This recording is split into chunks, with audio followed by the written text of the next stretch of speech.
And good evening as we are. I know I'm a little late today. Just had some things going on before the holidays. So everybody wish everybody, first of all, happy holidays. As the Chicago Bears pulled off another close win, 31-28. It wasn't a final drive by Caleb as what's been happening lately, but this is a little different. This is the defense closing out. A team that was driving. And that's key because the Bears were shorthanded. We were missing our top three linebackers, Noah Sewell. We also were missing Tremaine Edmonds and TJ Edwards. And we had three replacement linebackers that were filling in from Ruben Hyperlete, DeMarco Jackson, Amon Bangaminga, if I pronounce that right. But the Bears, and actually Hyperlete ended up getting hurt and had to be relieved by Carl Jones Jr. So props to the Bears, man. Listen, 8-3, we're not supposed to be here. We're not supposed to be 8-3 looking down on the Green Bay Packers and Detroit Lions, but this is where we're at. Week 2, and the Bears are in first place.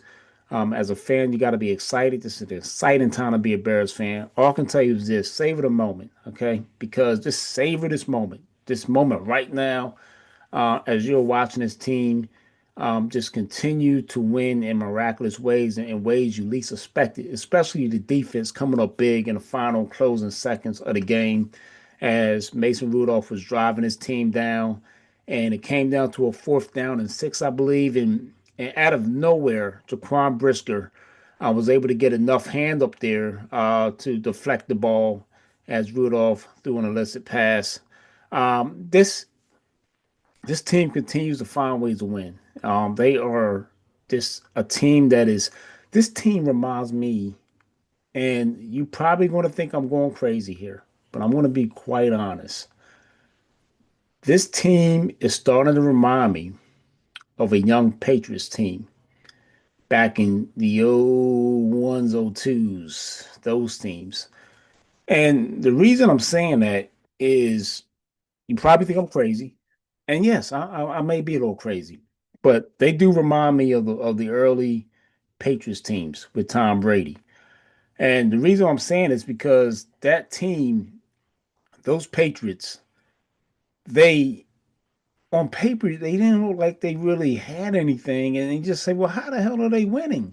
And this is when Brady was like nobody expected what Brady was to become. At the time, Brady was just like, he was and I'm not saying this is no way to say that Caleb is going to be Tom Brady. It's not to say that. I'm not trying to say that Caleb's going to sit up here and win 7 Super Bowls. I'm not saying that. I'm just saying the way they're winning, the camaraderie every week, this team is playing like a team.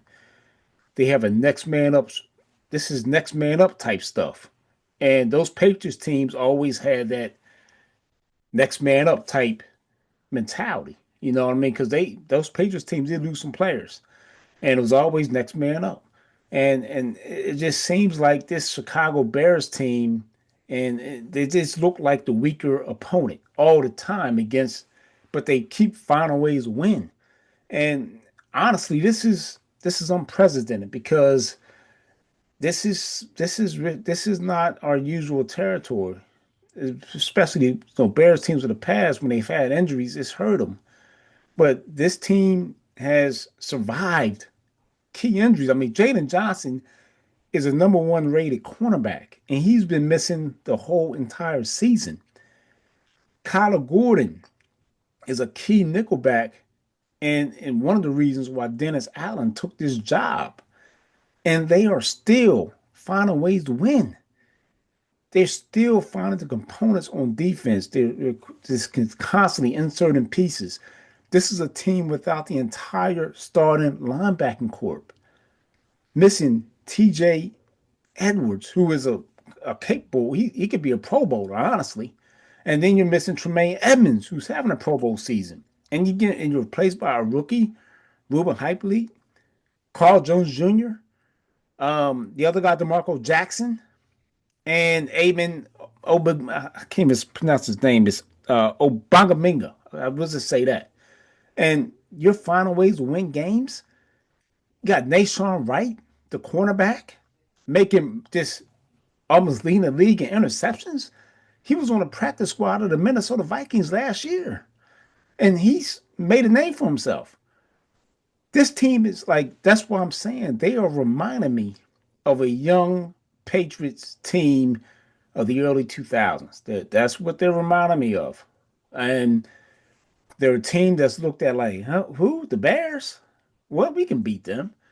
But somehow they find ways to win. And this game come up this week on Black Friday against the Eagles. This is going to tell the story, but I think it's going to be another close game. I will not see this team getting blown out. I don't think this team has Ben Johnson's his his grip on the team seems very strong. And I just don't foresee this team getting blown out or anything by this Eagles team. Eagles are favored by 6, okay? But the Eagles have been favored by more than 6 before to the Bears at the link and have lost. It is true. 2011, the Eagles were favored by 8 points and lost to the Bears, led by Jay Cutler. Um, and another time, the Bears were not the favorite team and they beat the Eagles. The Eagles were favored by 3.5 back in 2010. And I'm not sure if you remember that game. That's the Michael Vick game when Michael Vick had taken over as a quarterback from Donovan McNabb. And that Bears team defeated the Eagles. Now, however, the Eagles have had a Bears number over the past few years. Um, and they've been favored a lot in the past few years. I think the Eagles were favored. Let's see, one, two, three, four, five, six. I got 6 out of 8 times. Between the last 8 meetings, the Eagles were favored 6 of those times, and um, they've lost they've lost twice to the Bears, and the Eagles have won the remaining games. At one time, the Bears were favored by 6.5 in the 2018 game. That's a double doink game, and the Eagles actually pulled out the victory there. So the Eagles have had the Bears number, but the guard could be soon changing. It could be soon changing. This Friday against the, I kind of, I'm liking it. Honestly, I know the Eagles came off a loss, but I really do like this Bears team. I really like where they stand. They just they have something I did not see. Honestly, I knew Ben Johnson taking over as a new head coach. I know this was pivotal from what we came from. Matt Eberflus was horrible. He was a terrible head coach. But this team is constantly getting confidence every week. Caleb is looking better as a quarterback every week. Yes, he still has inconsistencies. I get that. But I'm looking, sometimes you got to say, look, we're not going to be, this is a Chicago Bears team, okay, who've always for years have had an issue at the quarterback position.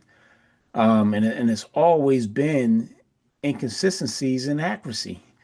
But Caleb has come close to being kind of the best that we've seen at the position. Now, I know a lot of you have a question: is he out of my doghouse? No, he's getting out of there. I mean, he's got to do.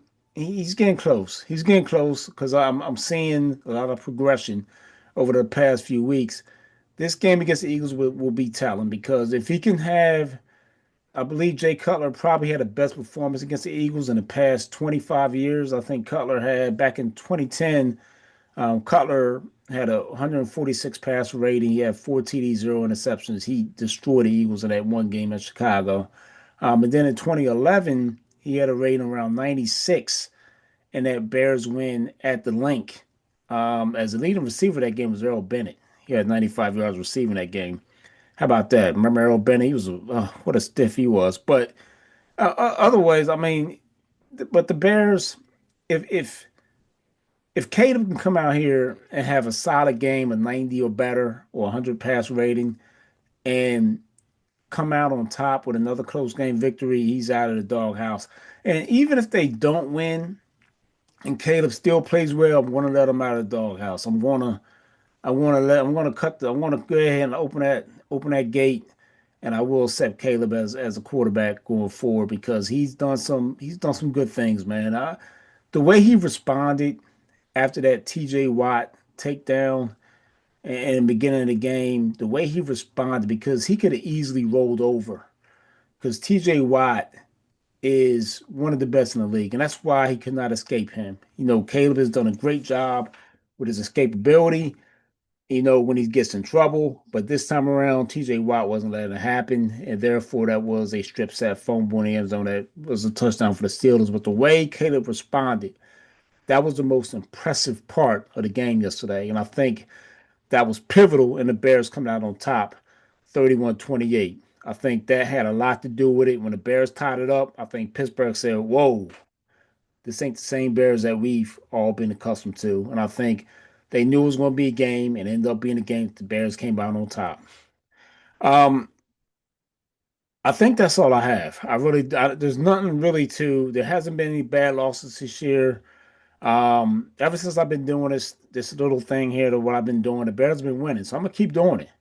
I'm gonna keep doing it, man. I wasn't gonna take off this week. I thought about, maybe I shouldn't do a show because I don't know if I don't really care who's watching it. Honestly, I don't care if it's one or two people watching. I'm gonna continue doing what I'm doing.